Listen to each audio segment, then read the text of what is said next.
AP PDT RTC outsourcing employees association ద్వారా September నెలలో విజయవాడ పరిసర ప్రాంతాల్లో వరద ముప్పు ప్రాంతాలకు గురైన ఆర్టీసీ అవుట్సోర్సింగ్లో పనిచేస్తున్న 131 మందికి పైగా కార్మిక కుటుంబాలు నీట మునిగాయి. ఆర్టీసీ అవుట్సోర్సింగ్ ఎంప్లాయీస్ అసోసియేషన్ రాష్ట్ర కమిటీ తరపున నిత్యావసర సరుకుల పంపిణీ సోమవారం ఆర్టీసీ హౌస్లో మినీ కాన్ఫరెన్స్ హాల్లో ఏపీఎస్ఆర్టీసీ చైర్మన్ శ్రీ కొనకళ్ళ నారాయణరావు చేతుల మీదుగా పంపిణీ జరిగింది.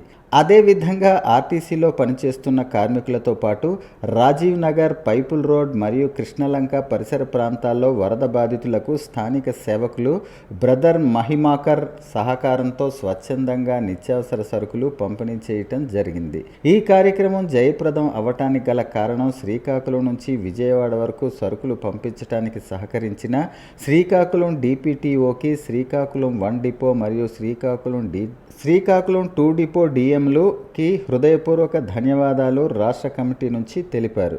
ఈ కార్యక్రమంలో AP PDT RTC employees union రాష్ట్ర అధ్యక్షులు పాలిశెట్టి దామోదర్రావుతో పాటు Nanaji, SV Ramana, employees union retire అధ్యక్షులు శర్మ మరియు రాష్ట్ర అవుట్సోర్సింగ్ ఎంప్లాయీస్ అసోసియేషన్ నుంచి రాష్ట్ర ముఖ్య కార్యదర్శులు ముత్యాలరావు, కుమార్ నాయక్ మరియు జిల్లా అధ్యక్షులు దాసరి కిరణ్ కుమార్ మరియు జిల్లా ట్రెజరర్ నవీన్ కుమార్ పాటు తదితరులు పాల్గొన్నారు.